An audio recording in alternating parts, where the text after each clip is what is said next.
Okay, let's do it. All right. What's up, man?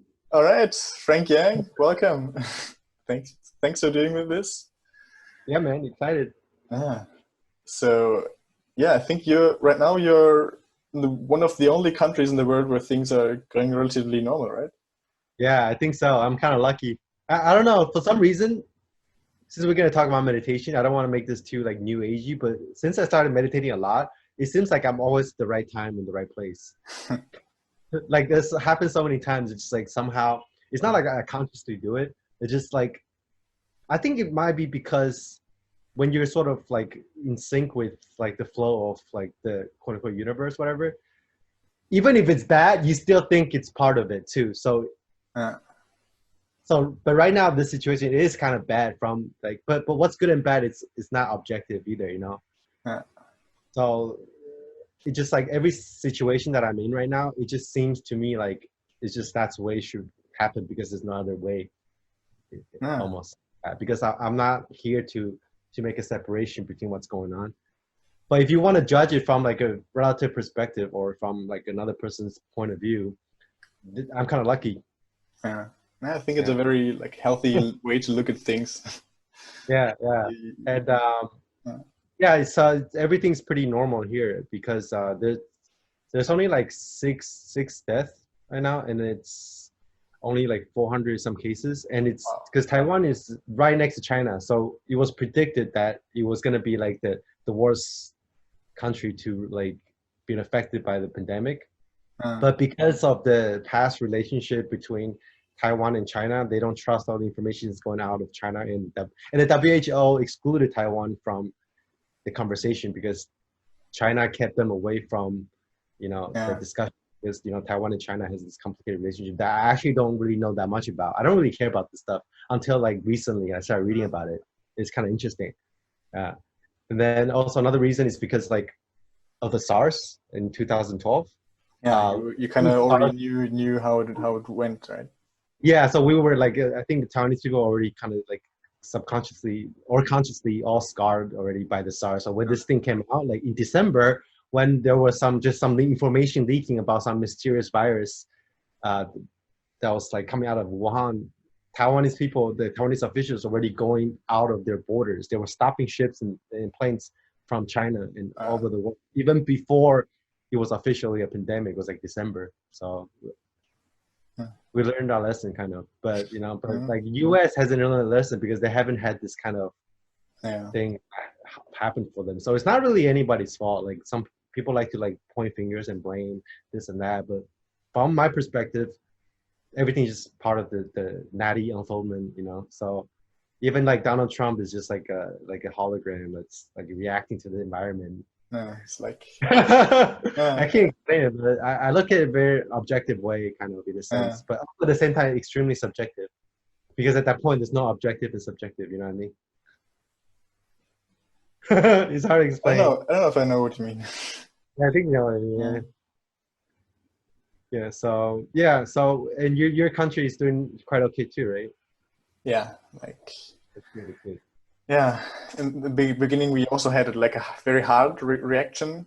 Um, I mean, I guess a month later than you guys, a few months later, then we handled it quite well. Like That's good, this. man. Uh, so you said like in your one of your recent videos that Taiwan is like a ghost island almost, like a country that's not recognized by anybody. Yeah, What's yeah, yeah. what's it like growing up in a country like that, like where Uh, kind of cut up from the rest of the world? when I grew up in Taiwan, but I moved to the States when I was 11. Okay. So when I started to become sort of conscious about my own personal development and my character, I was already in the States. But of course, the 10, 11 years, the beginning of my life that I spent in Taiwan definitely has an effect on my mind. But Hmm. at that point, I was really too young to really understand what's going on around the world. So I can't say it for sure. But I would say that part of the reason why I'm the way I am right now is because of the mixture of both the Taiwanese culture and the American culture. Mm. So American culture is more like everyone has an identity. The whole country has like a really strong sense of identity. And Taiwanese culture is like the opposite. I call it like the blank slate. That's why it's more like Zen, you know. Even though the people are not aware of the fact that they are sort of like a blank slate that has the potentiality to become anything it wants, it's still, that's how I view it. So like those two sort of dualities between just having no identity and having a lot of identity really shaped my development. And I think it's never just one way or the other, you know, because like non-duality includes both sides, you know. You can't just be like, oh, this way is that, this way is this, you know. So would you say it made it easier for you to do spiritual work, to kind of like let go of your ego, having grown up in Taiwan? Because you said like it's a country with not much identity. I think that might have something to do with it. Yeah, definitely. Yeah, and also because in the States, I don't like to use the word ego, but let's just use the word ego for now. We can talk about that later, what the ego really is. But let's just, you know, speak in terms of the relative plane of how the ego could be in a way of your spiritual path. Let's just go into that paradigm a little bit. So I think to let go of the ego, you have to develop the ego first. So I think developing the ego is actually a really healthy and essential part of the spiritual path, because you can't let go of something that you don't have in the first place. So a lot of people actually got into spirituality after they have developed a really healthy and strong sense of identity. And they realize that there's a pros to cons to that. You know, there's a limit to what you can, you know, experience in the world or in this transient universe with a strong identity. But at the same time, you can't really experience the world either if you don't have an identity at all.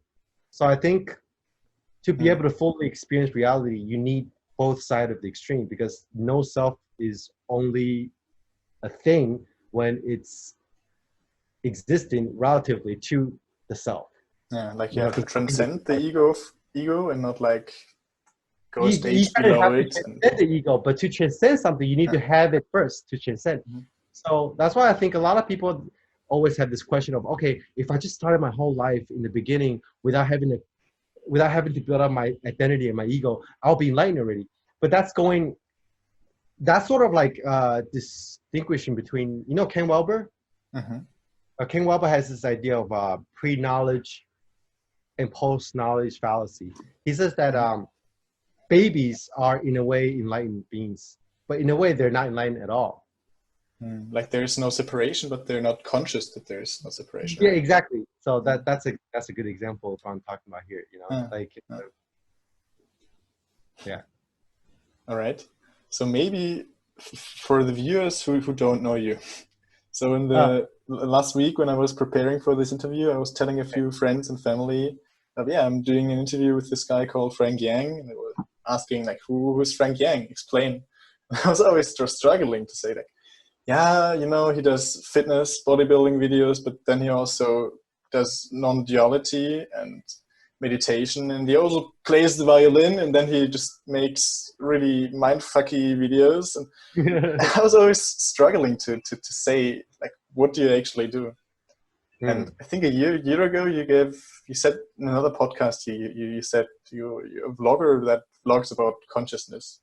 Would you say that still applies to you, or would you? How would you define what you do right now? That's a good question, man. Like, I guess depends on when you ask this question and who you are that's asking the question. So, in my Tinder profile or my Facebook profile before, like I think it was like 5 years ago, before I really got into spirituality, when I was still like fully embodied in the character, I was already sort of struggling on how to sort of portray myself or explain to other people like what I'm doing. So like, you know, in my Tinder profile, I said I was an athlete with the mind of an artist and vice versa. So before I was always going back and forth between being identified with the body or the mind, you know. So I got into bodybuilding, but then at the same time I played the violin, and I was always reading, and I was always trying to explore the mind. But that was the phase before I got into spirituality.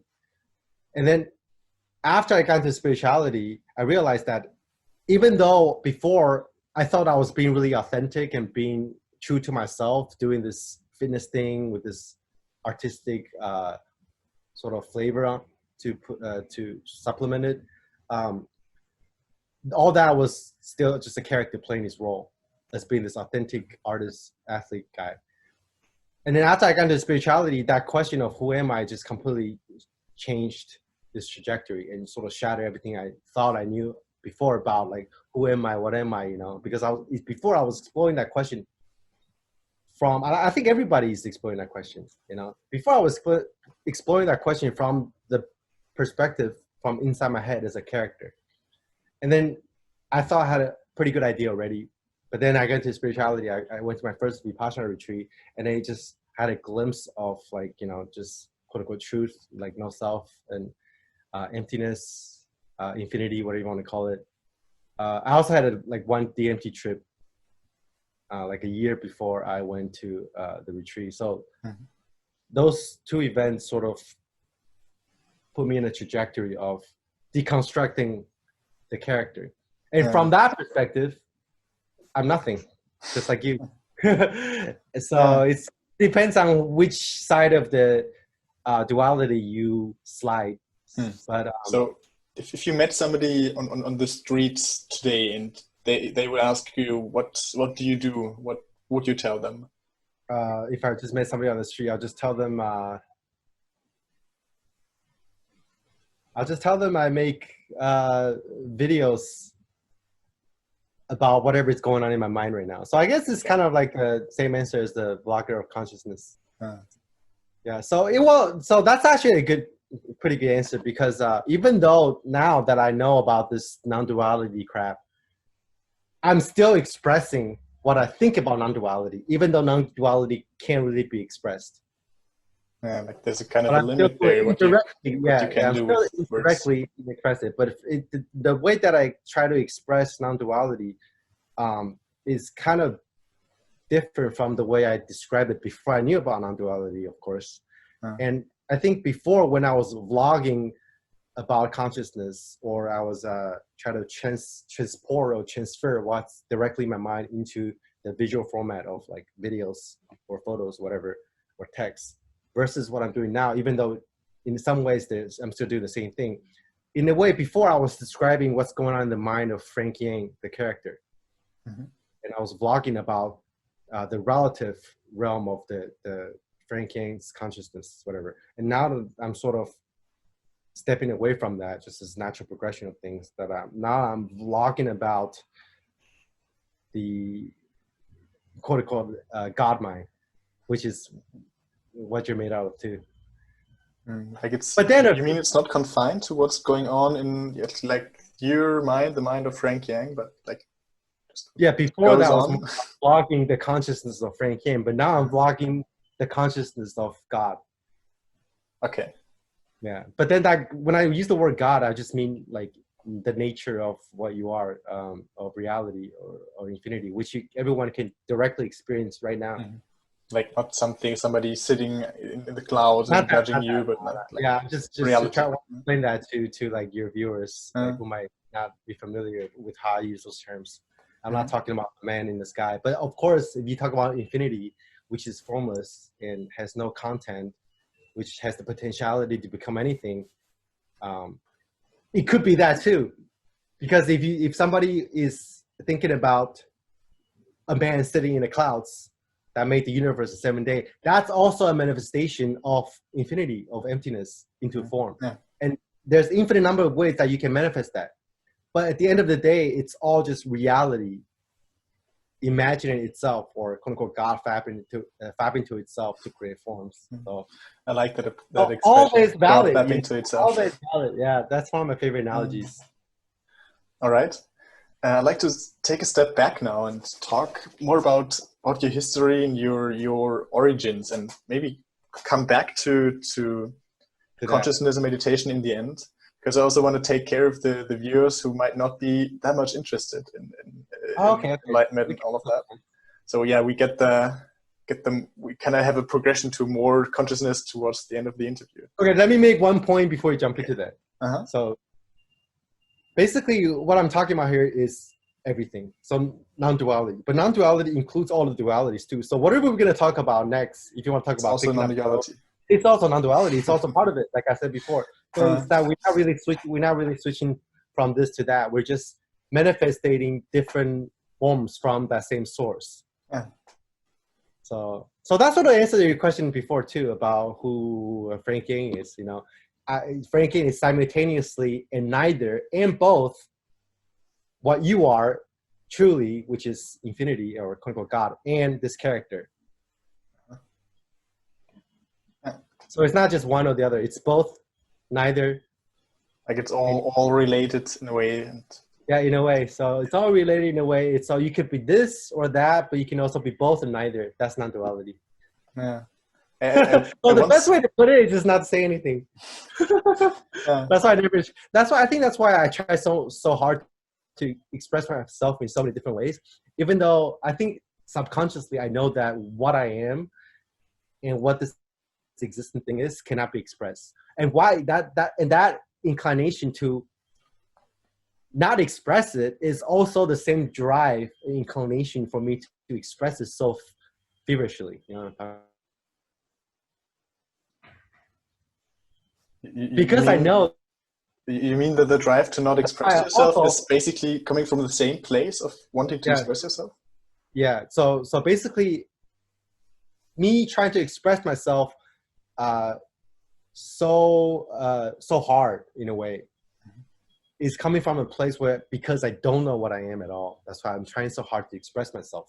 Like you're trying to find out who you are by expressing yourself? Yeah, by expressing myself.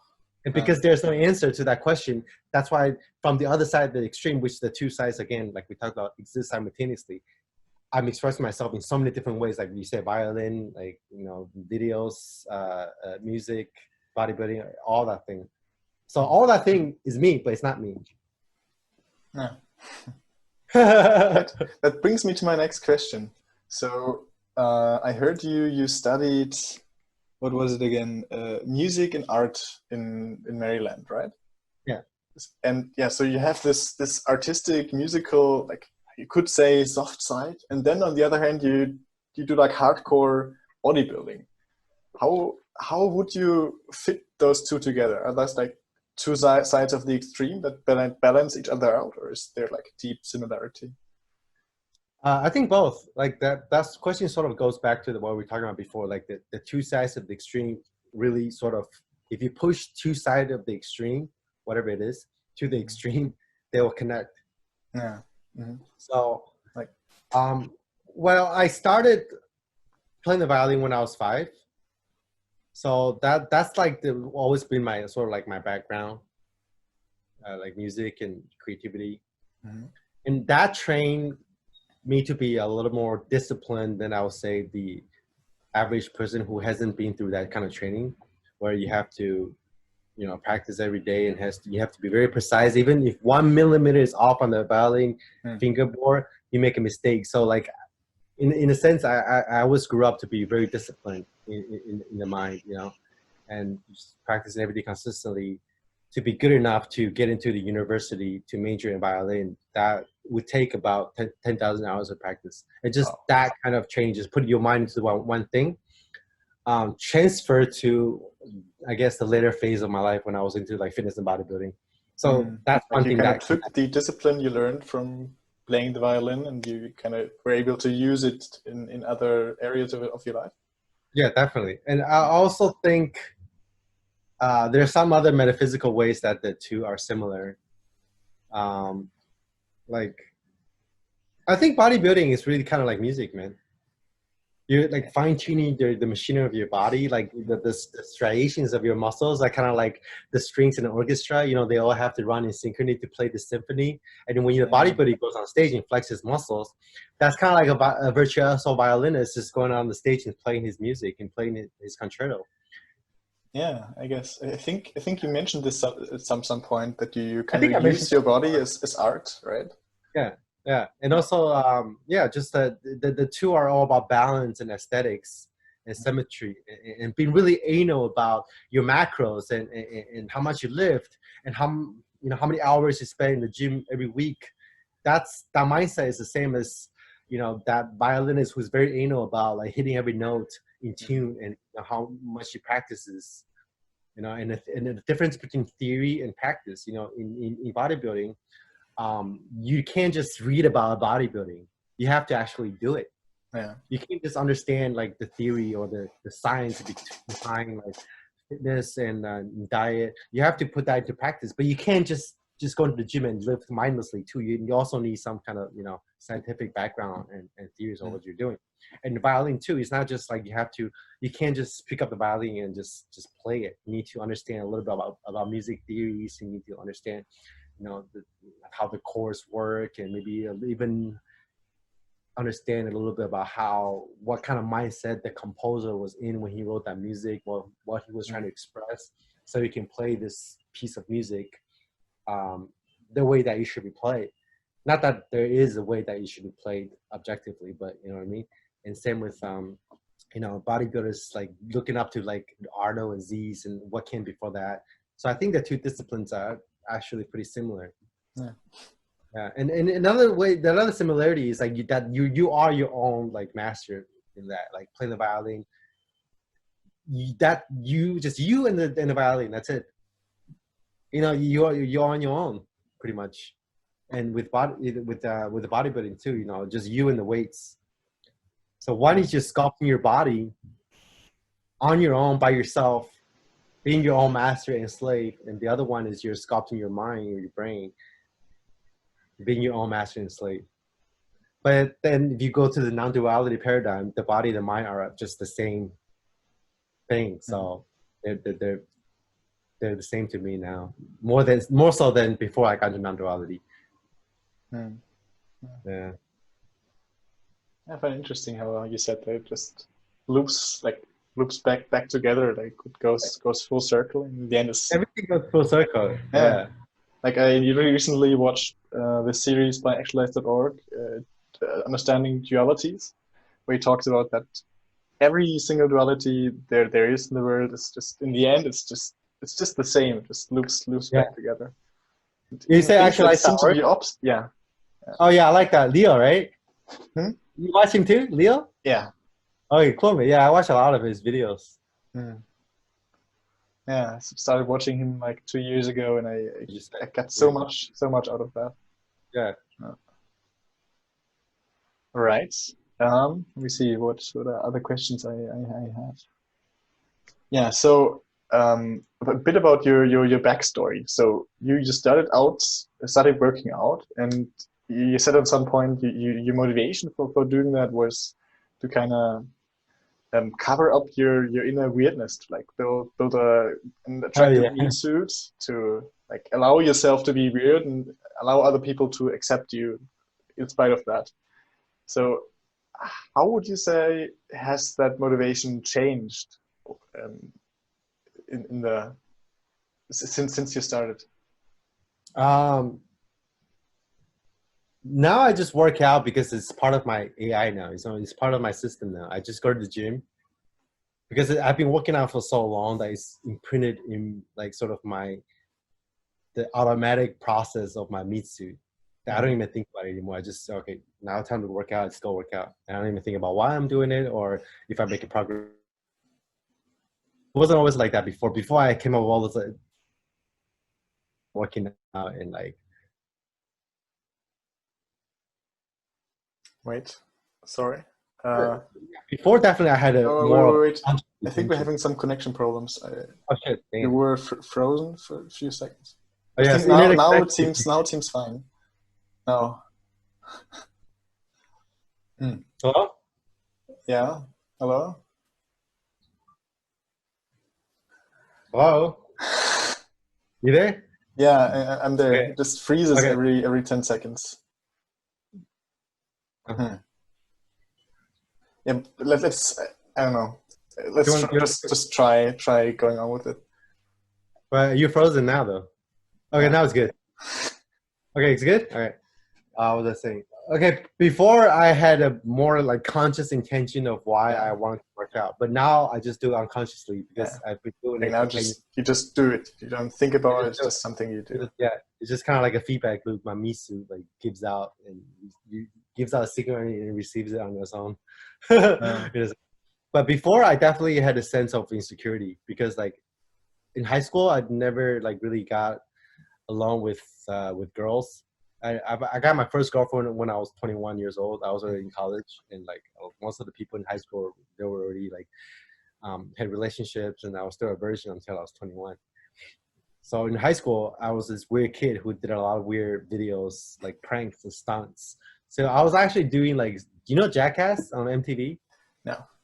No, that you're probably way after that generation. But like MTV had a TV show called Jackass, um, that became very popular. Just people doing like stunts that I was doing before even Jackass even came out. I was like recording myself doing like really crazy shit at school in high school. Mm-hmm. If you can look at my video, Frankie in high school, you can see some of those. I saw that yesterday.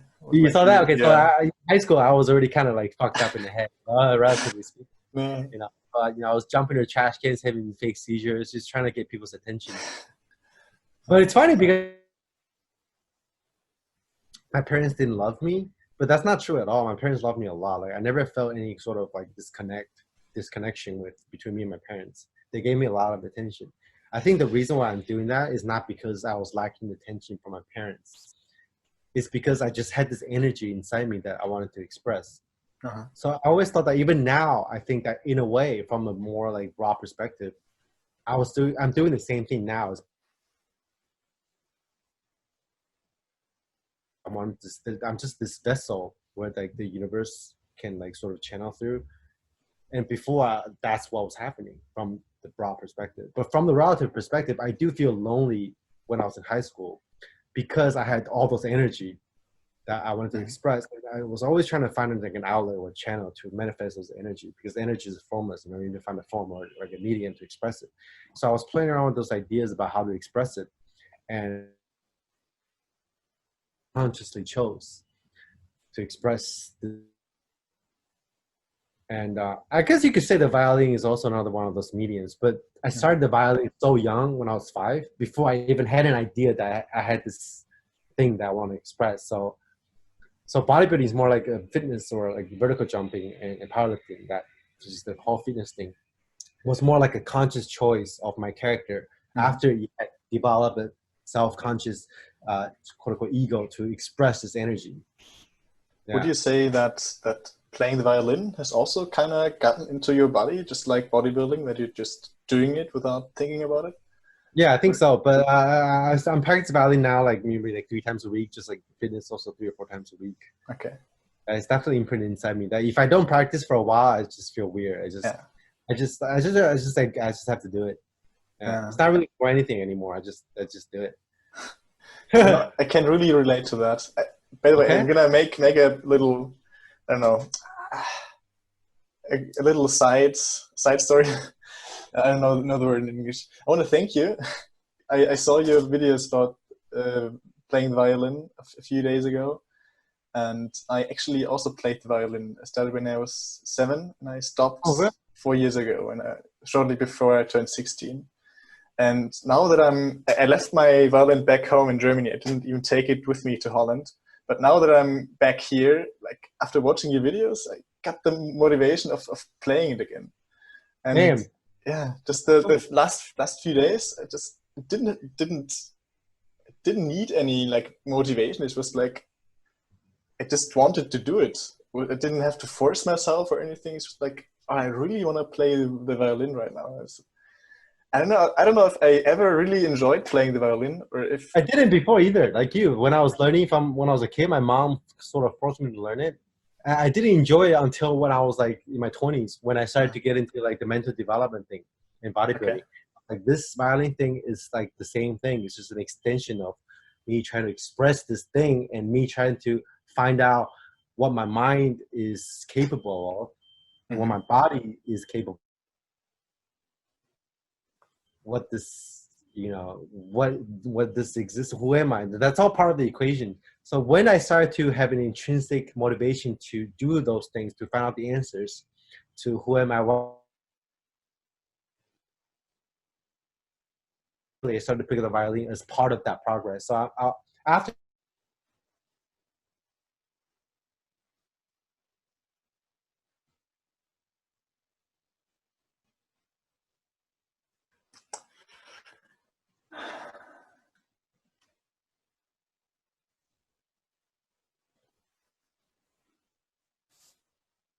you know, Wait. You just oh, froze I for think we like froze. 10 seconds. Hmm. Yeah. So anyway, that's just for me personally. Whenever something is there for me to use as a means to realize something greater, quote unquote greater, such as what's your true nature or what is quote unquote God, what's reality, that process will become automatic because then you're just using that as a tool to find out the answers to some of the secrets of the universe, or whatever they call it. You know what I mean? Yeah. Like, you mean it's not really about playing the It's violin not really or about the about violin making anymore. videos. It's just like the medium you use for it. Exactly. Exactly. Yeah. Because that's universal. Who doesn't want to find out what he is? You know, if we are just God fabric to itself, God created separation so it can return to itself, to the source. You know, but that's just the natural progression of every part of the whole universe. Yeah. And then you can use whatever medium or means you want to do. Your character wants to partake in to return to the source. And for another person, it could be rap. You know, for another person, it could be like pickup. But if you realize what your ultimate goal is, your absolute goal, which is for the relative to return to the absolute, or for the absolute to return to itself, then the mediums doesn't really matter, and you kind of don't have the pressure to perfect the medium as much as using that medium to, find out what you are. I really like how you don't seem to be attached to like a strategy or a specific medium to reach that goal of returning, but just saying, okay, you can use this or that. Because I've seen a lot of people, they stick to one strategy to like reach their goals, and if that strategy doesn't work or they can't do that anymore, like they get super depressed. For you right now, it seems to me like if you weren't able to make videos at some point for whatever reason, you would just say, yeah, okay, I'm gonna find some other way to express myself. Definitely. That sort of answers your question from before about that sort of explains what we were talking about before in a way. You know, about the violin and the working out and how the different violin, working out, and who am I, all that stuff. Yeah.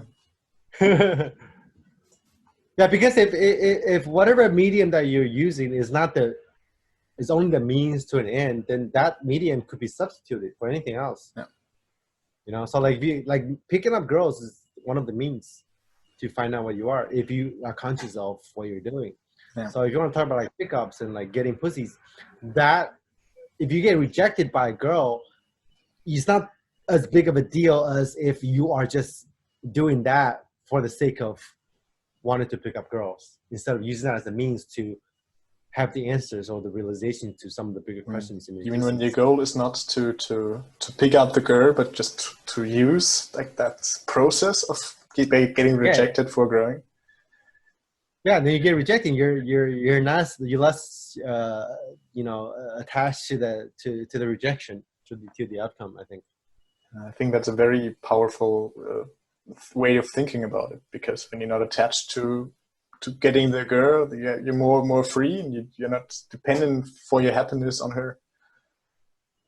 Yeah, I think so. Yeah, and that could be applied to anything that people sort of are attached to, and they realize that the end doesn't really satisfy them, like making money. You know, like all those things are just means to an end. You know, like I said, I think I've said it in a couple of my videos. Everything that we do to satisfy ourselves, even if you're just a normie, you just want a bigger house, get more pussies, get more money, all that are just, even if you don't consciously realize it, all that is just a process for you to merge with infinity. Because what do you do when you want to get more money? You want to get more money after you get more money. What do you want to do when you get more pussy? You want to get more pussy after you get more pussy. You just want to get more and more aesthetic. There's no end to that, because like it's like a bucket with a hole in it, and you just put water in it. The water is just going to continue to drip out, because your true nature is infinite. And if you try to like apply the nature of infinity into quote unquote finite things like money and getting girls, or getting a nice physique, you're going to go into this strange loop. It's kind of like the mind, which is finite, has a glimpse of the infinite, or God's mind. And you mean Goes and into it this tries to crazy find the loop. infinite and the finite, like Yeah, getting you try more to and more. define that. Exactly. And then you just go into it's sort of like a computer. You know how like if you put like two cameras like, against each other or facing each other or like two mirrors, you just gotta kind of go crazy and the system is kind of shut down, right? It's kind of like how that is. Yeah. But if you realize if you're doing the finite thing from the perspective of the infinite, then that wouldn't be a problem. But if you do the finite thing from the limited perspective of the finite thing, you're going to go into this crazy loop that eventually the system is going to sort of down. That's kind of like, you know, what example I was going to use. There's some mathematical equations that you could pull out, sort of like Gödel's like theory of incompleteness. Have you heard about that? Yeah, sort of like that. Like it's like a finite theory cannot like fathom. Yeah, something like that. That's why I think a lot of like the source of our suffering comes from. It's not recognizing the fact that we're infinite, and then we keep trying to. But somehow we subconsciously know that we're infinite, but we're trying to connect to the infinite through finite means and only apply that knowledge from a limited perspective of the finite without understanding the broader context of infinity. That's where a lot of our suffering comes from, I think. Thank you. Never seen it this way. Okay, so I want to ask a completely different question now. So I saw your videos about like some of your more crazy ones where you like taking a bath in a household cleaning supplies, and then another video like your BBC videos where you go. There was one where you go to the gym and you stick a black cock dildo and you suck it every time you make a pull up. And what I found most interesting about these videos, you said your parents filmed those. Like your mom filmed the household cleaning supply video, and your dad filmed the big back cock video. I'm so curious. How did your parents react when you asked them, "Hey, can you film this crazy video for me?" Dude, I don't know, man. I think my parents are always pretty accepting, and to be honest, like from my perspective now, I have no idea how to answer that question because back then I was totally unconscious when I was doing that. I didn't know what I was doing. So I don't know. I think like my parents just like really accept me a lot, and they sort of understand I was doing it for art, I guess, because I went to art school and I was as a kid I was always drawing and just like trying to express myself. So they sort of read that behavior from that context. And Andy Warhol said that art is whatever you can get away with. So like I guess from that context, I could do anything. It's like if I'm not hurting anybody and if I'm doing it for art, I think they're okay with it. Plus the fact that they're very supportive of whatever I was doing. So I think it's. I don't think either side thought too much about it. Actually, like from my perspective, I'm just like I don't have a cameraman, so I'm just getting my parents to film it. And then from their perspective, oh, he's just doing art. And he's just being frank. So. I find it so beautiful how your parents just supported you like that. Would you say this had like what impact would you say it had on you that your parents were so accepting of you in your early life, and I assume even now? I think my parents. I think it definitely gave me sort of like a sort of a freedom to express myself. So I guess when you say you want to ask me about how I don't really care about what other people think, right? So I think that has something to do with it because because a lot of our conditioning comes from the way our parents treat us because that's our first relationship, you know, because our parents raised us. So like the way we interact with our parents when we were young built up a lot of programs that affect whatever you are as an adult or as an adolescent. So if my parents were just somehow for whatever reason were so accepting of what I was doing, behavior, thinking, that sort of conditioned me to not really give a fuck about what other people think. I think. And because like I don't know who said this, but I think Freud had an idea where you just you find girls that most resemble your mom. Yeah. You've heard of that, right? That's kind of like a classic Freudian theory. And if your mom accepts you for who you are since the beginning of your life, you would less likely to give a shit about what the opposite sex think of you. But at the same time, that's not to say that you become a psychopath or you just abuse women. It's more like you don't rely on them for your self-worth. You don't rely on and also at the same time, you sort of accept them for the way they accept you. So if a girl rejects me, I accept that as part of their choice and part of their free will. So it's not like, so if I accept that if I accept them the way that they accept my mom accepts me, then I should be okay with them rejecting me at the same time from the other side of the extreme. You know what I mean? Because they have their own reasons for rejecting me. And the only reason why you would be offended and be pissed off and your ego will get hurt by being rejected by the opposite sex or by anyone is because you're not putting yourself in the other person's perspective. You're not accepting them or their mindset. I think that's a pretty big point. Yeah. I think like that there's a lack of perspective, a lack of empathy if you're offended with somebody's rejection. Yeah, because if you totally accept the person, you're fine with them rejecting you too. You know what I'm saying? Yeah. It's funny because this kind of already answered the next two questions I had for you. Yeah, but because I read your question, so I sort of trying to make it. I still wanna ask them because I think there's some more juice in that. Okay, so, just as a context for the viewers, I would say you, Frank, are one of the best examples for having social freedom, meaning you can do whatever you want without the fear of what people think holding you back. Like if you just watch some of Frank's videos, there's videos of him like walking around naked in the streets and even having sex in the streets, and then sucking big black cocks inside of gyms. The list is endless. So what I wanted to ask you is, I think you already answered this, but has it always been like this, or did you have to do some work to get to that level where you are now? Or would you say you were always there because of the acceptance from your parents? I think I was always there. I never thought about this question that much until people asked me, and I think even the fact that my parents accepted me, I think that's just a small part of the equation. That's just one of the ways that I rationalize why I don't really care. But you can't just say that I don't care either, because that's impossible. Because like I don't think if you truly say that I don't care at all about what other people think of me, you're a psychopath. Yeah. So it's not like I don't care at all about what other people think. It's that I don't let that affect what I do.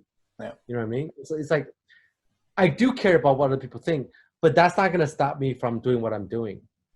Yeah. So there's a difference, I think. And I guess in another way to look at it, when I'm doing those things, I don't think about that because I'm in such a like flow state into what I'm doing. Like that's not just that. It doesn't enter my mind. But afterwards, I might care about what other people's reaction to that is. But the way I look at it is like even if the reaction is bad or good, it doesn't matter to me. So it's not like I don't care. It's not like I don't get a reaction out of what people think. It's that I don't mind either way. I don't mind either side of the extreme when it comes to action. You are okay with both. You're not attached. So it's not like I don't care. It's like I just accept whatever people are thinking.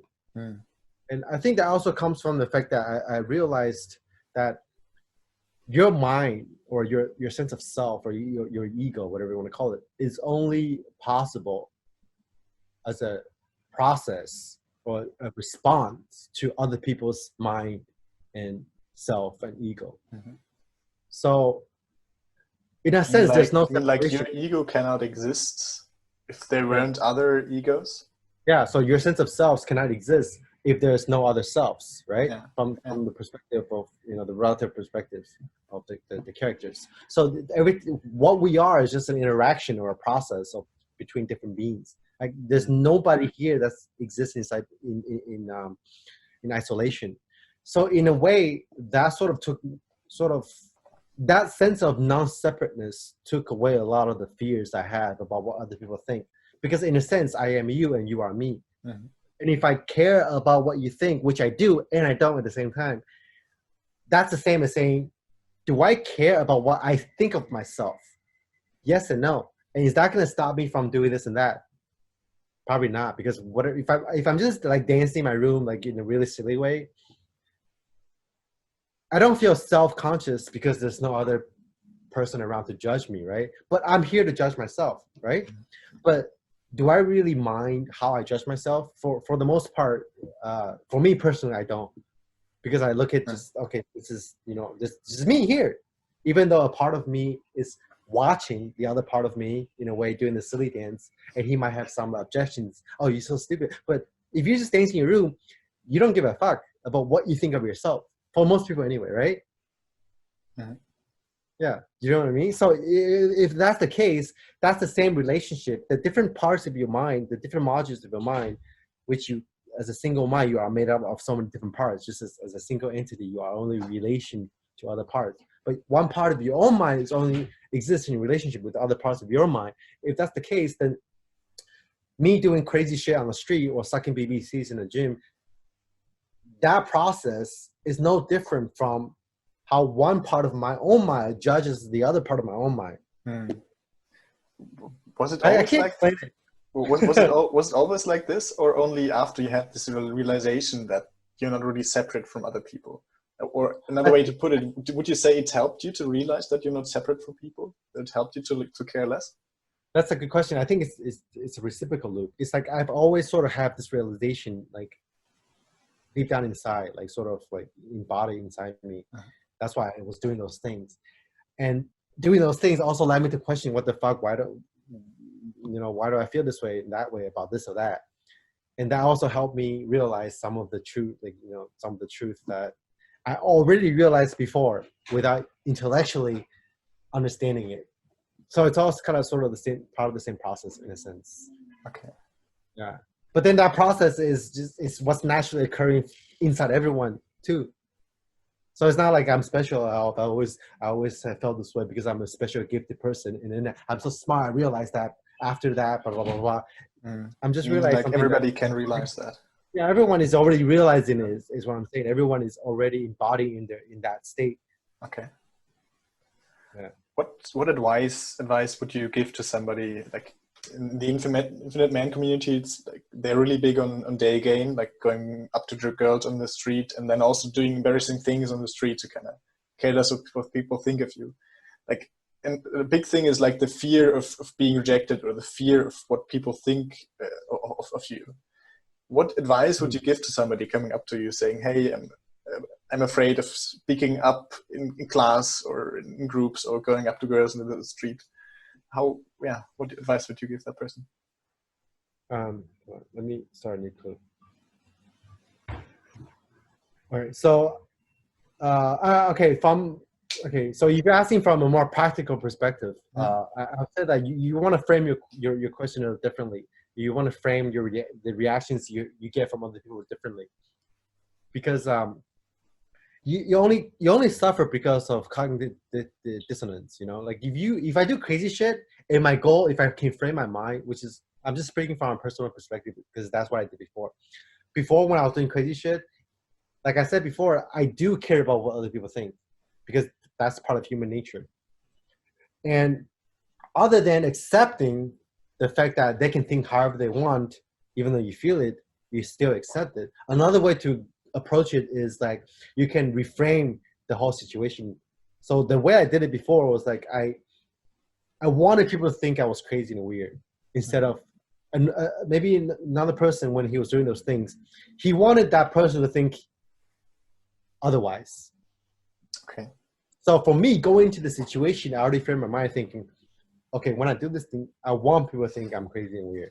So that I Okay. can, so I already Like sort of, you couldn't fail in that case. I can feel that, yeah. So no matter, so I just go crazy and be as weird as I can.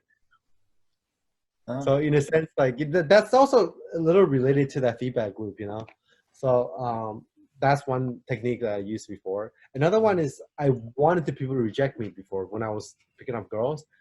I like the sense of rejection because that sort of keep my ego in check in a sense. Mhm.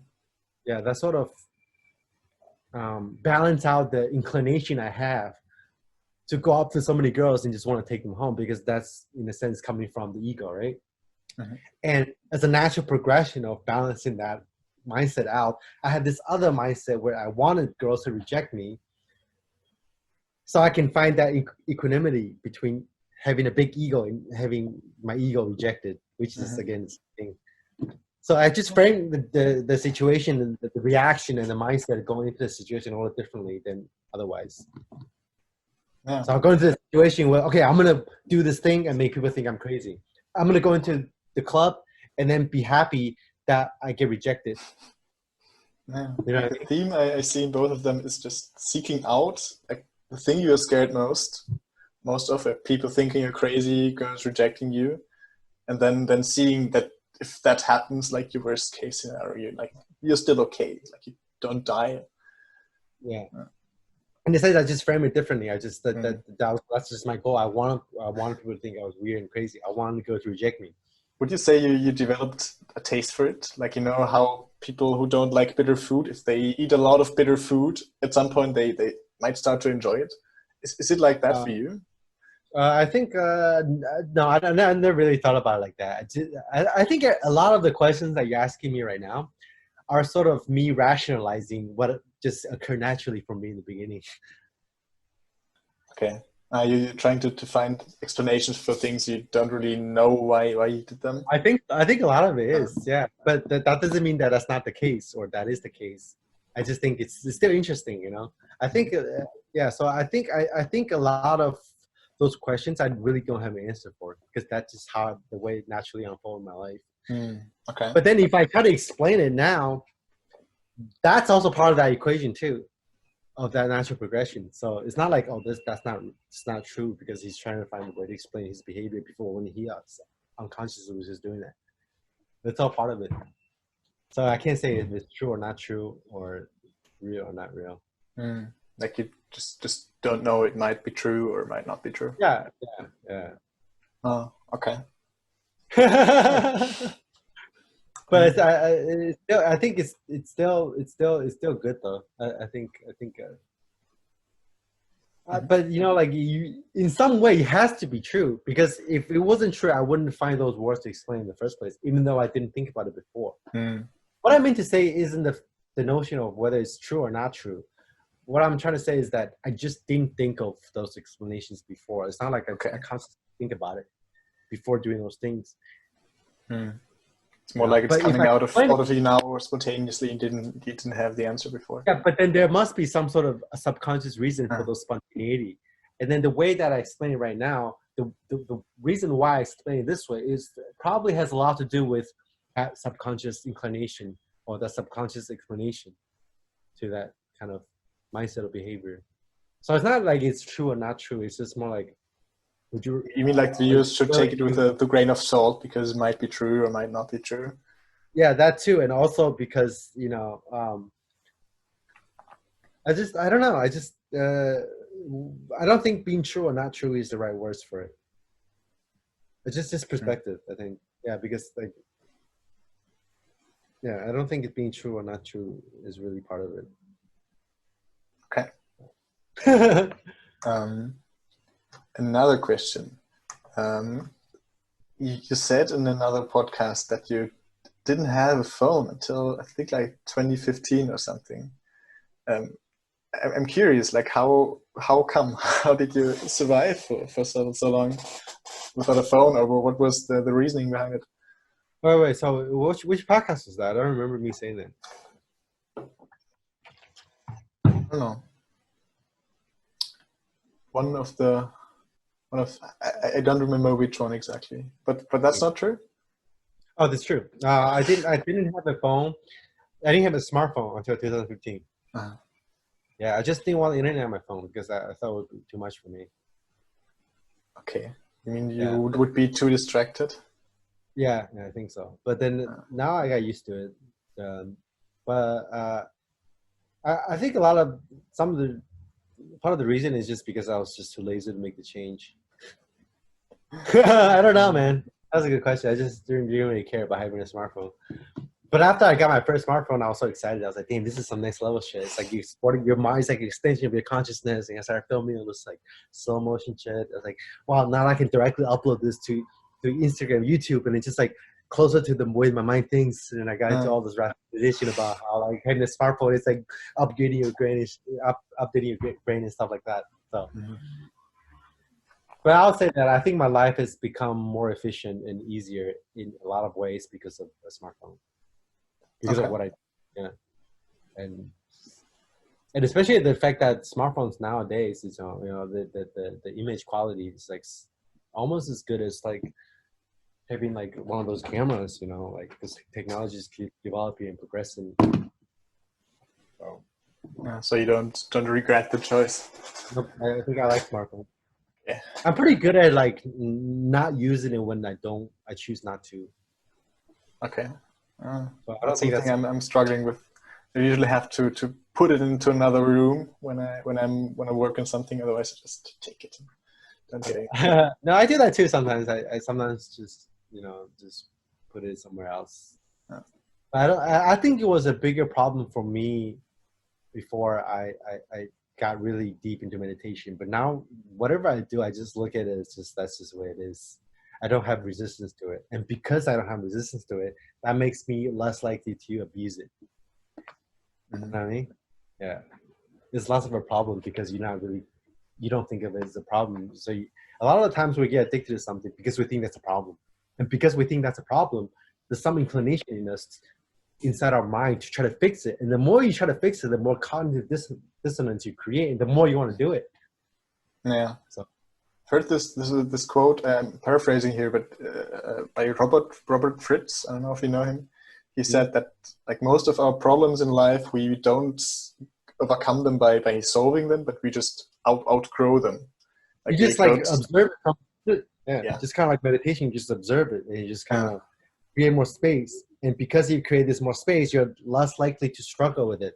And even if you struggle with it, you look at it as part of the natural progression of a phenomenon. You're okay with not being okay. Yeah. Yeah. You just Yeah. like you don't solve the problem of being unhappy by like fixing your unhappiness, but by being okay with unhappy and then be with being unhappy, and then a lot of the time the unhappiness goes away. Also, I think a lot of times when you try to solve a problem, you see Einstein said you can't solve a problem from the same level of consciousness as the problem. You can't come up with a solution Yeah. to a problem from the same level of consciousness. So to solve a problem, you have to raise above the problem, right? But a lot of times when you try to solve a problem, if you don't sort of detach yourself from that paradigm and look at it from a higher perspective, you're just sort of shuffling content within that same paradigm. Yeah. Yeah. So that creates a lot of frictions, and the frictions feed upon each other and just sort of make exponentialize them both the solution and the problem just gets multiplied. But when you zoom out of both the problem and the solution, I think Mm. they'll resolve itself. That's what Yeah. I Yeah. I think find that's a very big lesson, true. just zooming out and observing the problem. It's going meta. Like one Yeah. of my recent posts on Instagram, I said the most powerful thing about the mind is like you can go meta. Like, when you reach the edge of a thought, you zoom out and watch that thought. And then when you reach the edge of this paradigm or this way of thinking or this belief, you just zoom out. And then you keep zooming out. In that process, it's kind of like self-inquiry. You're asking, who am I? If you answer, observe that answer, like mindfulness. You observe a sensation, and then you observe whatever is observing that sensation. You become aware of awareness and so on. And that sort of meta structure of reality, that strange loop, is that sort of like the underlying mechanism of all reality. So Mm. it's important to sort of be in touch with that meta structure, that strange loop of reality where you just keep becoming aware of awareness itself, become conscious of consciousness itself. Yeah. Yeah. Yeah, I really like that. Like going meta is like a Just keep going driving meta. force of the universe. Like Yeah, is that's that? that. That's driving that's exactly that. Yeah. That's the driving force of the universe. And if you can tap into that, I think you have superpower. All right. The next question is, yeah. So since a lot of what Infant Man is about, like a big part of it is just, yeah, I don't like the word, but picking up women, seduction, dating, and you said you also have a history with that. Like it took you a long time to get good with women. What do you have any advice on that? Like, what if you could talk to your 19-year-old self? We're still figuring things out. What advice would you give yourself? um, about picking up girls. Yeah. Um, I would say just practice. Just I think like picking up girls is just a skill, just like anything else. Just like practice violin. You just gotta practice, and again, like I said before, not to be afraid of making mistakes. Like if you practice violin, you know, if you're in a practice room by yourself, you're gonna make a lot of mistakes, and those mistakes is the driving force behind perfection. Like Michael Jordan said, you know, he's missed so many game-winning shots in his life that's why he's able to make the shots that he made. If you look at like basketball players, that's like Kobe Bryant, Michael Jordan, or LeBron James, or whoever was good at the clutch moments where they were always making the game-winning shots. The reason why they were making so many game-winning shots is because they have attempted so many game-winning shots. Mm-hmm. So they're not afraid to take the big shots at the end of the game, and they're not afraid to not make it. That's one of the major reasons why they made so many game-winning shots is because they're like we're talking about like just the ratio between how many shots that you attempt versus how many shots you make. Of course, you're gonna want to be efficient as much as you can, but a big part of that equation is just taking as many big shots as you can, so you can make, you know, proportionally a lot of big shots out of those attempts. Okay. So it's not just about perfecting your skill. That's one thing. It's also about it's not just about practice, like I said in the beginning. It's also about just attempting it as many times as you can. So before, when I was like picking up girls a lot, like in clubs and stuff, when I had this goal of like, I want to like fuck 100 girls in 1 year and things like that, I was just going up to as many girls as I can throughout the night and just try to get like 10 phone numbers a night and not care about the result and just send them all messages and see which one like responds, you know. So there's like sort of two answers to that question. One is you want to be as efficient as possible, of course, that's important. But two, you want to just Like go out there and do it as much as possible. Just do it as much as possible, and that also is part of the process of perfecting your skill of practice. So they both sort of loop back to each other again. All right, thank you. And then I have one more question before we move on to the spiritual stuff. It's like something I've been asking me like since I started watching your channel, and I think a lot of viewers asking that as well. Like, how do you make your money? Because I think your videos, they're not really advertising friendly, and they seem to take a lot of work. So I'm curious. Well, my videos don't really take a lot of money to make. That's one thing. Because I guess they take time, right? It takes time, yeah. So a lot of the times I don't really spend any money making videos. I spend a lot of time editing them. Like if you look at my videos, most of them are I'm just recording what is already going on in my life. So it's not like I spend any budget, like try to plan things, because that's not how I work. I never really try to spend money and budget things. Maybe I should, but that's just not how I work right now. And also I make money training people online. I do like personal training, one-on-one coaching. I teach people about like mostly fitness and a little bit of spirituality, but my main focus is still fitness because I don't think I'm ready to teach meditation just yet. But I get some money from YouTube, just not a lot. It's really hard to make money on YouTube right now. Most of my money just comes from just being an online coach. Cool. I did not know that. Okay. Oh yeah, yeah. I don't really advertise my service that much.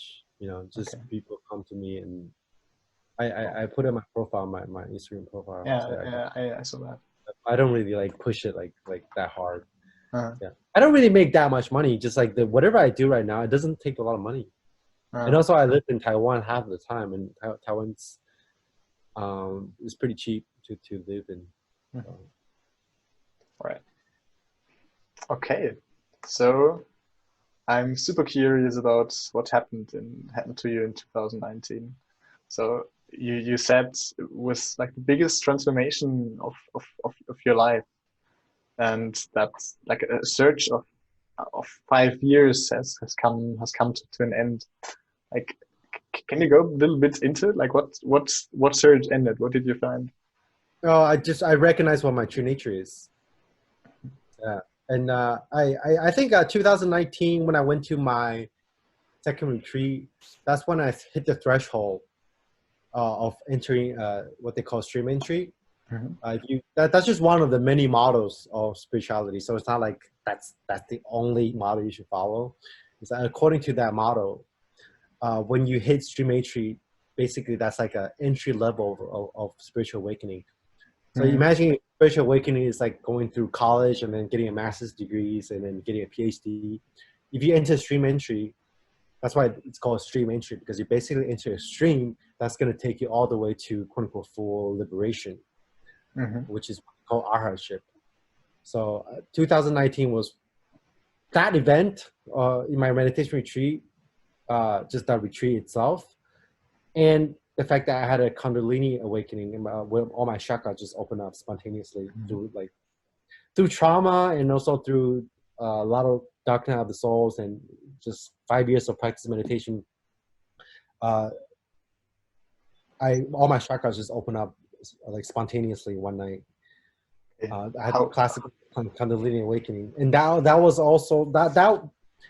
What drove that was the retreat that I went to a month ago. On top of that, I broke up with my girlfriend, and then my grandfather died. So all the Uh, different things that triggered that event. So those two events, the fact that I went to my second retreat and got stream entry, and the Kundalini awakening, which they're not totally the same thing, but they're also related. Those two mhm. events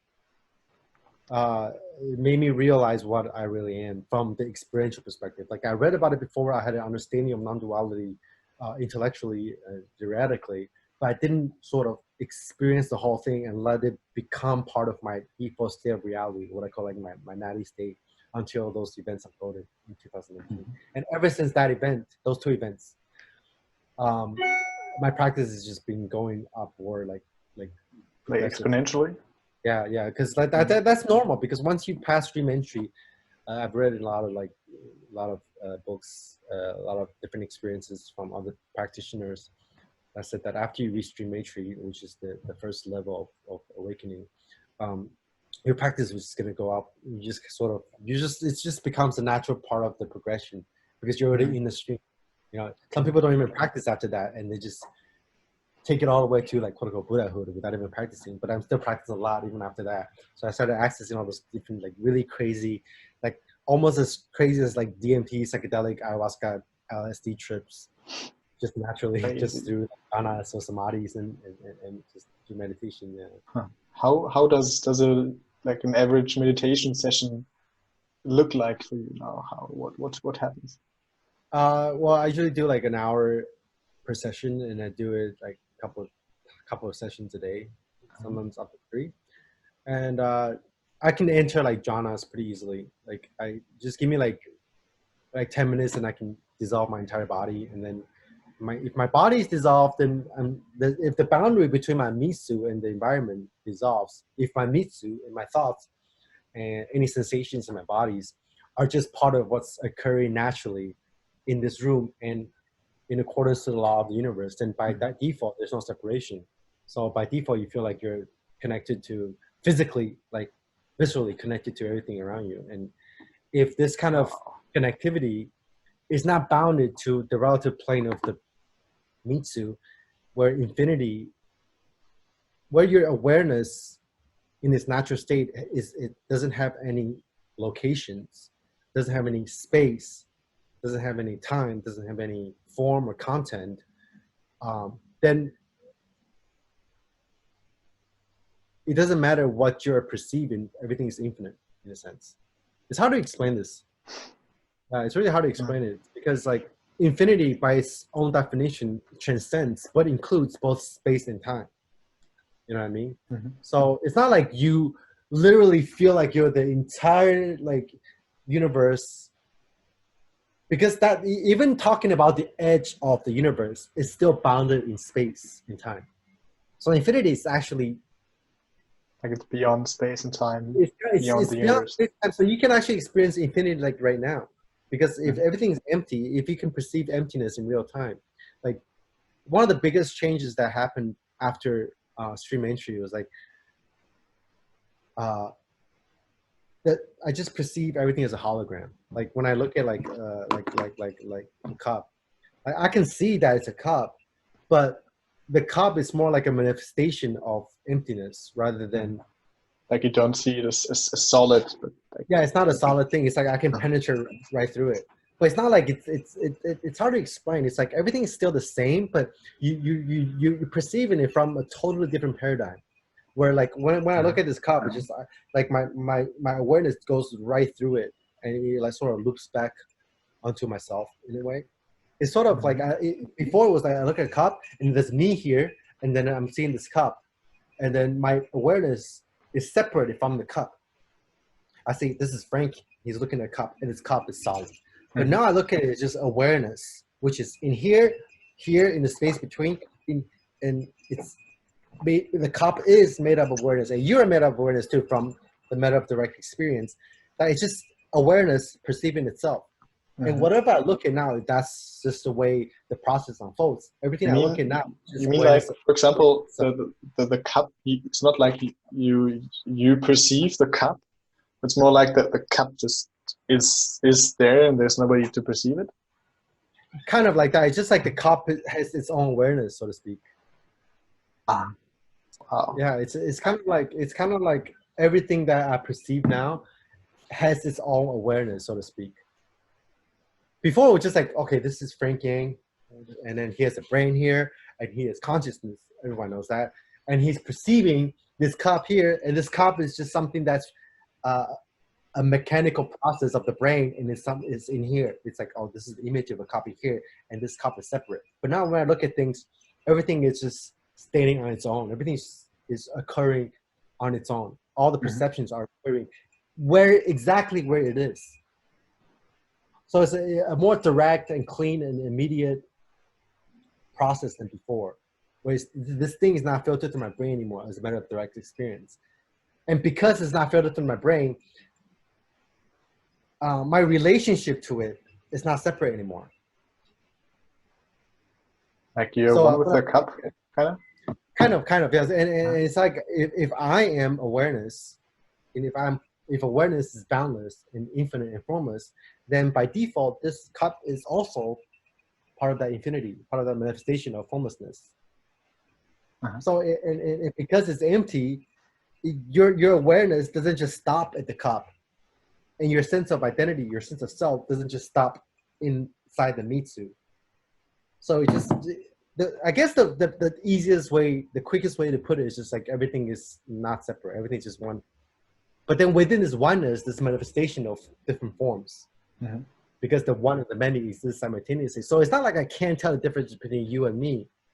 It's like there's a more primal sort of perception that's going on that was previously not available.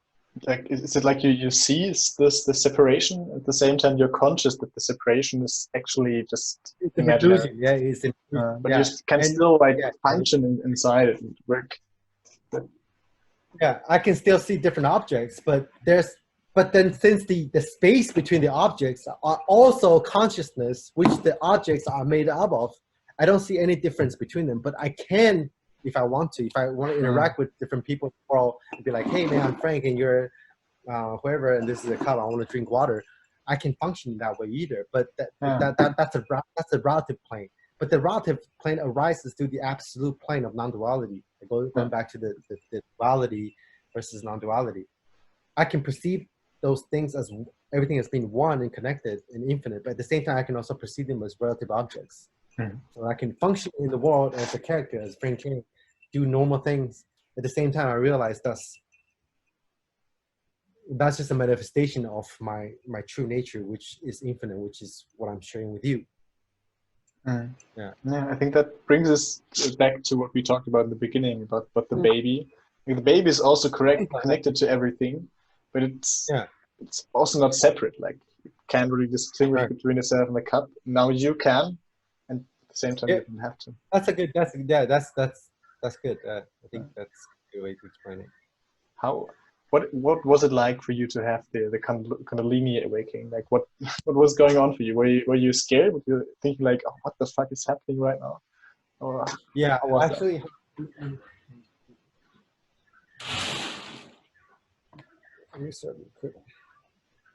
So actually, like before the Kundalini awakening, I was like super depressed for 2 weeks because, like I said before, my grandfather was dying, and my ex-girlfriend broke up with me. So I was in this really depressed state, and I was also going through the dark night of the soul.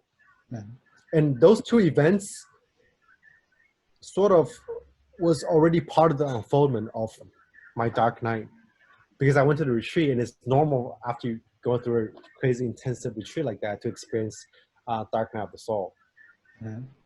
And on top of that, I had those two events that were occurring in this character's life that further drove the dark night of the soul. So for 2 weeks, I was just in the most miserable state of my life for 2 weeks. And then just that night of the awakening, for some reason, my mind was just trying to figure out what was going on. And then I just had an epiphany. I was like, this is not just depression. This is not just dark night of the soul. This is Kundalini. This is Kundalini trying to get out. Because I read about Kundalini before, but I was always like scared of it. I didn't want to touch it because like I heard about stories about how like you literally explode and every particle in your body becomes like just gets dissolved, and every particle in your body of atom becomes this nuclear explosion, and you literally just die, and then you reconstruct and come back to life. And I didn't want to go through that process. My ego was too scared. But that night before the awakening, I just had a hunch that this is what's happening to me. So after I realized that, that's when the process started. Like like a mental realization. Yeah, like I think this is what's happening to me. Yeah, because I had no idea. I didn't even think about it. I didn't even practice Kundalini yoga. I did like Vipassana, I did mindfulness. But then I just had an epiphany. I think I'm going through the Kundalini awakening. And then so I started looking up Kundalini awakening. And then when I started looking up Kundalini awakening, my spine started to like move, and then I started to feel this energy going up my spine. Just very classical Kundalini like awakening kind of thing, you know, like the whole energy. You feel like a snake in your spine, and you go up, and then the energy goes, you know, through your different chakras, and then sort of just like exploded in your third eye, and the energy went out in here.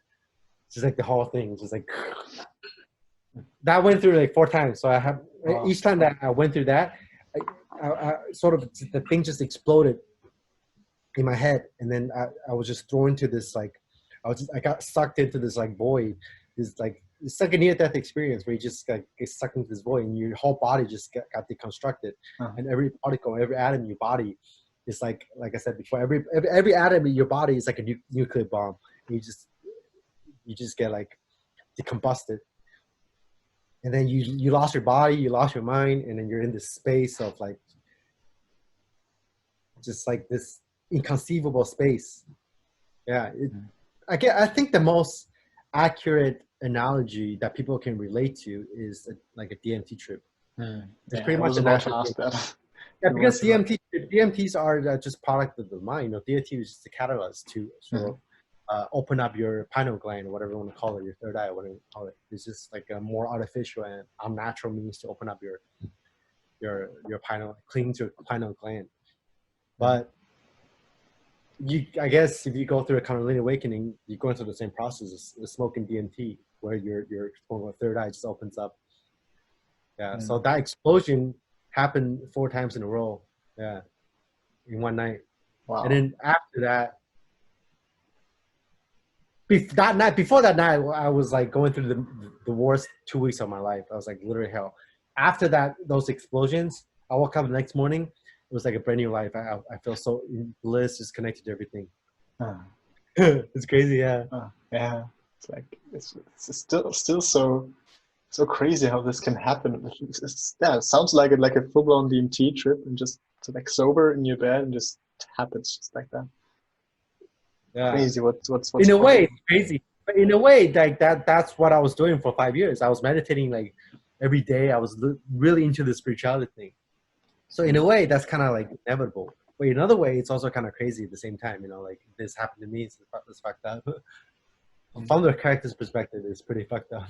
Would you say your Kundalini awakening was triggered or was happening because these things happened to you, like the breakup and the funeral, or would you say that would have happened at some point anyway?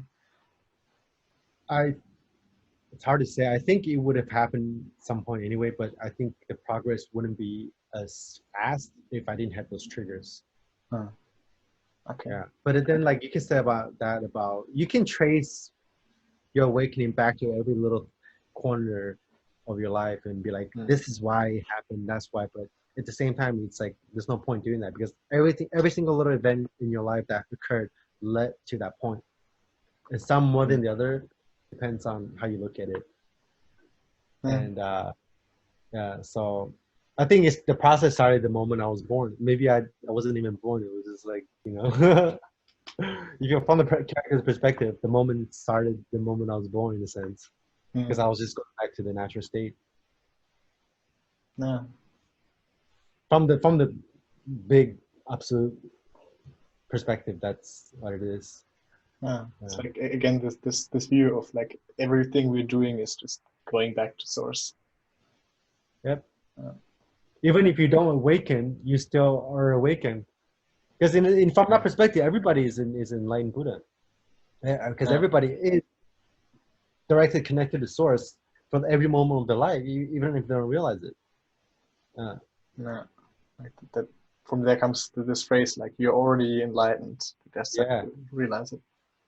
Yep. Even if you don't realize it, you're still enlightened from that perspective. But from the other perspective, see, this is another paradox of spirituality, of non-duality, you know. It's like from another perspective, you sort of have to work pretty hard to get it. But then you just realize what you always were in the first place, even if you don't care or practice meditation at all. Yeah. Remember like in the beginning when I like 2 years ago when I first started learning about enlightenment, I was watching this YouTube video about from a woman who said like, hey, you're already enlightened, just you don't have to do anything. I was thinking like, oh wow, great. And I just sat there and I thought, okay, but then nothing happened and I became super frustrated. like that can't be it. Like I still have to do something. Yeah, that's one of the paradoxes and contradictions as a seeker you have to solve. You have to resolve for yourself. It's like I said before, on one side of the spectrum, you don't have to do anything. But on the other side of the spectrum, you have to try really hard. It's not just one way or the other. It's like you have to find the balance between the two. Even just like my newest video, I talk about two kinds of meditation. One is just, you know, Dzogchen training where you literally do nothing. The meditation technique is literally called do nothing. You just relax your mind, just relax every tension, every core of tension, tightness in your body, mind. And then eventually your awareness is going to fill up entire infinite space. And the other side of the extreme, you have vipassana or mindfulness, where you have to zoom into one sensation or one object of meditation. And that object of meditation could be a sight or sound or thoughts or emotions or body sensations. And then you zoom into that little attention with the one point is like a laser beam, right? And then so you have to, one is that you try really hard to be really concentrated. The other is that you relax your mind completely and just let it go, let everything go, do nothing. The two are actually two sides to skin infinity. They're two ways of practicing the same thing, two ways to reach the source. And you kind of need them both. You can't just do nothing. You can just focus on, you can't just focus on one little sensation either. You have to sort of like balance the two out and eventually do them simultaneously. Okay, so do you do both of these techniques, or did you do both of these? Yeah, I did both of these. I started doing Vipassana, and then I started to get into Dzogchen practices where I just kind of just do the do nothing kind of technique. But a lot of teachers think that you have to have a good foundation the good base of their theoretical knowledge about non-duality to even get something out of do nothing. Oh, you need to have a little base of vipassana and basic mindfulness to be able to get something out of the do nothing techniques. Okay. And would you say to like to really make progress and to reach stream entry like you need to have balance these two, like the do nothing and the vipassana? You can't just have one. Yeah. I think vipassana is more basic, it's more foundational. I think if you're just getting started in spirituality, I think you should start with the vipassana, just basic mindfulness. And then after you develop enough base or strength or concentration power, or just skills in driving your mind to focusing on a single point of meditation, and then you can relax that single pointers to fill up the entire space. So I would say, like, for most people, they should start with basic mindfulness and vipassana. And then once you establish a certain foundation, you go to do nothing techniques or Dzogchen practice. And I used an analogy before about how like Dzogchen is more like speed training and reactivity training and explosive training, like plyometrics, speed training, sprinting, jumping, and vipassana is more like just lifting really heavy. And if you don't have the foundation of strength, you're not going to sprint fast. You're not going to jump high. You're not going to be reactive and explosive. Yeah, you need the combination of strength times speed to induce power, which is awakening. But if you don't have strength, there's nothing to transfer into speed. Yeah. Okay, that makes sense. So I think for vipassana first, and then a couple of years, you can dabble in a little bit of do nothing meditation, but to really get something out of the do nothing, you need a good foundation of vipassana. And then you combine the two, and you can eventually perform them simultaneously, which is what Xi Yang calls the contraction and expansion meditation, where you contract and you expand simultaneously to get both sides of the extreme at the same time. Okay. Where would you say does methods like self-inquiry fit into this picture? Is it like its own separate thing, or is it more like vipassana, or more like do nothing? I think that's a good question, man. I think self-inquiry is something sort of like in between, because I think you can't really do self-inquiry efficiently if you don't have enough concentration. But if you only do, but you can't find the answer to self-inquiry without realizing what you are by the do nothing technique, where you just sort of relax your mind until you sort of get out of your mind and become infinite awareness. So you need both. To be able to practice self-inquiry well, you need the concentration power of vipassana. But to be able to really know what the answers to the self-inquiry is, you need to experience the non-dual awareness. Okay. But then at the same time, if you only do vipassana enough, you will reach non-dual awareness also. So I just, again, going back to the beginning, I think you should skin infinity from infinite number of angles. So is that what you did? Like you combined a lot of different spiritual techniques and saw what would work to you? Yeah, I think that was my path, but everyone's path is different. And that sort of goes back to the question you were asking in the beginning, how you got interested in so many different things. I think one of the advantages I had in all my quote-unquote accomplishments in the past is that I know how to connect the dots from different, very diverse fields. So spiritual practice for me is the same thing. Violin here, bodybuilding here, picking up here, picking up girls here, doing films here. And I take that mindset to spirituality. Okay, Dzogchen here, vipassana here, self-inquiry here, and theories, practice, all of them combined. And if you can find the connection, and you can connect all the dots out of all those different seemingly opposing and diverse angles and fields, I think that mindset, you can take it pretty far in whatever you want to accomplish, whether it's like awakening or being good at violin or being good at bodybuilding. I think it could also be distracting, but for me personally, I think that's the way that I find more fun anyway, more entertaining at least. That brings me to another question. Like what I hear from you is that that's more or less all connected, all these practices.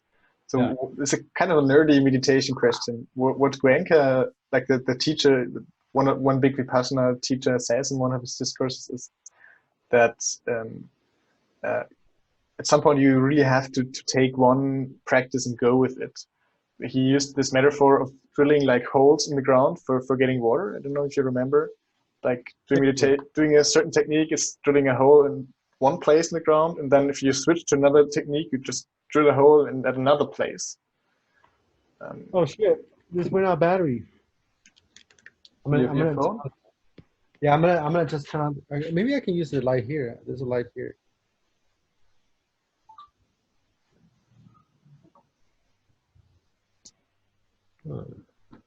Where can I think I can do this simultaneously.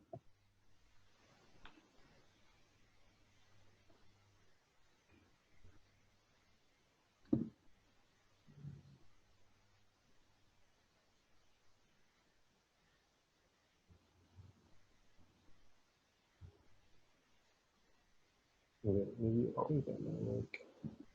But that's how do you turn it around? I could just turn on the light. I just gotta turn on the light in my room. Let me use the bathroom first. Sorry?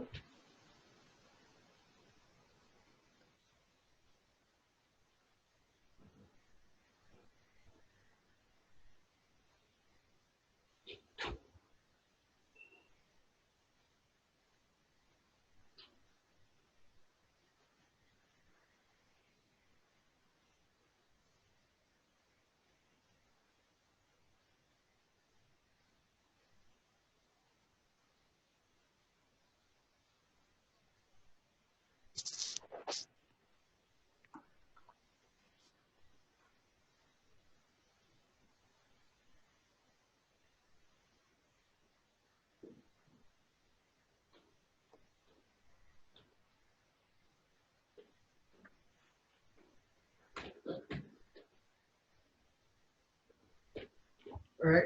Sorry, I went to the bathroom. So I just turned on the light. It's fine. Things like this. The Goenka question. Okay, so well, first of all, I think a lot of people go to a Goenka retreat, even though I think that technique is like one of the most powerful techniques in spirituality. But I think Goenka, that whole organization is still an organization. It's still like an organism that wants to sustain itself. Mm-hmm. So they still wanted you to go back year after year to donate. And I see a lot of problems with that is that they go into this like dogmatic mindset. And I've seen a lot of people that just keep going back to Vipassana retreats like years after years, but they still haven't like had some awakenings because they haven't deconstructed a meditator. I think that's one of the most important things. Going meta again, going meta. You have to put the meditator within the space where everything else is happening. It's just another object of meditation. And a lot of people that get really deep into Vipassana and the Goenka technique, they became really good Vipassana meditators. They became really good at scanning their bodies, but they haven't realized the fact that they're still sitting here inside their head, scanning their body from sort of a vantage point. Mm-hmm. So I think I think there is some truth to what Goenka says, that you can't dabble in too many different techniques. But I think you can go on phases. You know, you can spend 2 years just doing Vipassana and then be really good at Vipassana, and then take what you gain from Vipassana and then add in a little bit of other kind of techniques into your practice. Would you say you have to start anew, as a start from the complete beginning when you pick up another technique, or can you take some stuff you learn from Vipassana and apply it to do nothing, or apply it to self-inquiry? Or do you have to go through the same? Does it take you as long to learn self-inquiry if you start just without doing Vipassana before? Or does it take less time if you have done some other spiritual practice before? I think it definitely takes way less time, because I think eventually every technique will lead to the same place. It just takes, I think for me personally, it takes longer to just focus on one technique and then reach your goal. So whatever technique you use, there's definitely going to be overlaps. If you only do self-inquiry, you're definitely going to come up with the same insight as just doing Vipassana and vice versa. But then at least I can only speak from my own personal experience. My personal experience is that the insights that you get, they all overlap. and even the techniques that you apply and sort of the mental modules that gets trained in one technique, there's gonna be a carryover to other techniques. I think definitely. So I think if you want to dabble in different techniques, I think I really think that's the fastest route to reaching your goal. But then you can't just be too scattered either. Maybe in this phase of your life, you focus a little bit more on vipassana, and you just add in a little bit of self-inquiry, a little bit of do nothing, and then you go on to the next phase where you still keep the gains that you get from vipassana. You still have the constituting power, but then you start to do self-inquiry and do nothing, and then you still have that base or the foundation or whatever gains that you made with vipassana and apply to that. And all these different techniques eventually will sort of feed onto each other into this loop that just goes upwards exponentially. So you mean like you shouldn't just drop a technique entirely, but just keep it around a little bit so you don't unlearn it while you're doing another thing? I think that's the best way to do it. Like, you don't drop it completely. You still practice it, but you kind of shift your focus a little bit. Is that how you did it? Like, did you go deep on Vipassana first, and then at some point you switched to do nothing? Yeah, that's what I did. But for me, I didn't even know about do nothing until I had some experiences with Vipassana that got me a glimpse of what would you embody fully doing the do nothing.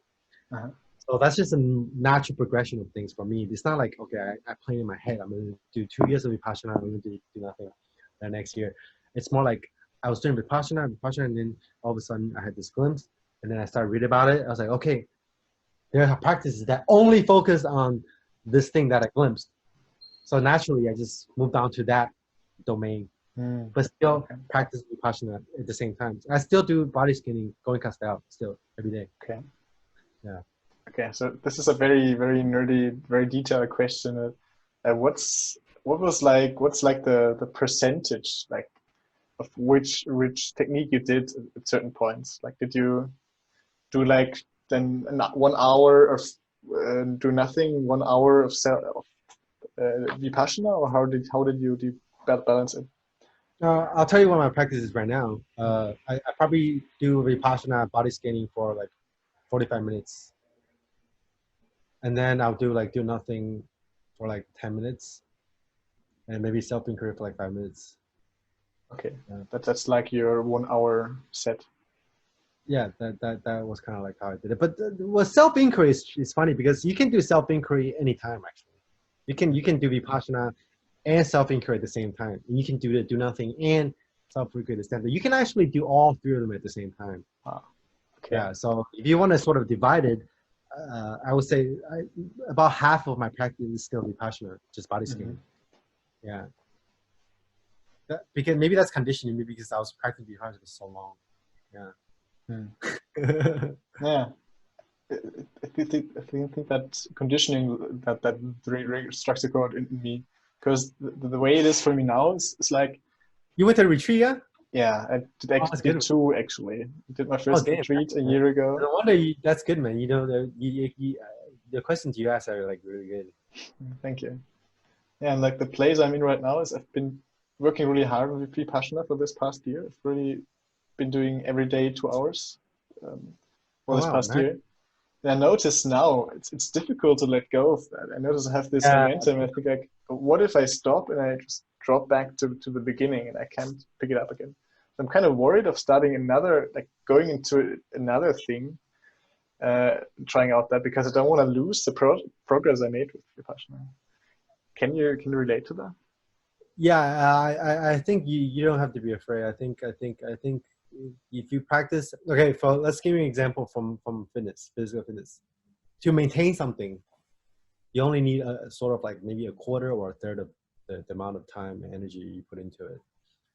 So when I was doing like vertical jumps training, I was still doing squats, but I was only squatting like a quarter of how I used to squat when I was only training for strength and even upper body strength. I was still keeping up with those things. But you're not going to lose it if you still practice at least a quarter of the time and the energy and the effort you put into building it to sustain and maintain. So if you sustain and maintain it, you have all the space and those time to do other things. So you might not progress in the strength department when you're doing speed and sprint training. But you can at least don't need maintain as much you don't training need to as much maintain. time, if you want to maintain it. So I think if you're gonna do 2 hours a day, if you do 1 hour of Vipassana and then one hour of Dzogchen or do nothing or other kind of noting, I think you're good to go. Okay. So was you it can like this for you too? Like you were able to maintain your progress in Vipassana with less? Yeah, definitely. And I think, like I said before, also like the insights and the sort of the practices that I was doing, apart from Vipassana, was also driving the Vipassana too. So it actually made my Vipassana even stronger by sort of moving away my focus from just doing only Vipassana. Interesting. All right. Thank you. That helps. Dude, I gotta go, man. You gotta go. Okay. I gotta go eat. I gotta go eat dinner. All right. I forgot about the time shift. Yeah. I'll tell you. No, I think it's good time. I think we cover everything. Yeah. I was almost finished with my questions. Yeah. Oh, you have more questions? I have one or two more. But we Let's do don't one have more. One more? Okay. Let's do one more. You said your girlfriend is enlightened. I'm curious, how is that like being in a relationship with an enlightened person? Okay, when I use enlightenment, I'm talking about everything from stream entry on. So if you, she's not enlightened like fully like absolutely maximum. She hasn't maxed out her enlightenment yet, but she's crossed that threshold for sure. Like she's definitely like crushed. She's definitely in the sort of cross the beginning or even the midway stage of awakening, definitely. So when I use enlightenment, I don't mean she's just like as enlightened as the Buddha or the most enlightened sages in the world. So there's still room for improvement for her. Like me, we both still practicing. She doesn't practice that much. She just does it a little bit. But the reason why I find her so fascinating is because she was like, I think she was born just perceiving the world from the perspective of non-duality. Wow. She told me like she's never really experienced separation before. Even like when I talked about earlier about perceiving the cup and stuff, she said she's always perceiving the world like that. So she just got into a little bit of meditation and she read a little bit about spirituality, and so her progress went up really fast, and she realized that's how she's always kind of like perceiving the world and experiencing the world. But still, there's still room for her character to integrate like what she already knew. Yeah, I think a lot of I think it's not that uncommon, but it's also not that common either for like people to just become awakened just through very little practice, because that's sort of how they were always perceiving the world. So so what is it like to be with her? It's pretty interesting. I mean, she definitely feels different. In a way, she's just like everybody else. That's the tricky thing about like spirituality and enlightenment. It's like no matter how much progress you made, in a way, you're still just like everybody else. But in another way, very different. Yeah, just her energy and the way she thinks, and just by being around her, like my own progress sped up a lot, because like the way we feed onto each other's energy, and it's just weird. Like when I'm with her, just like it's so much easier to not just enter like states of like samadhis, but also like just talking to her, you become really present, and because she doesn't have a sense of a solid identity and self, you sort of bounce off of that energy, and then you become super free in front of her, and then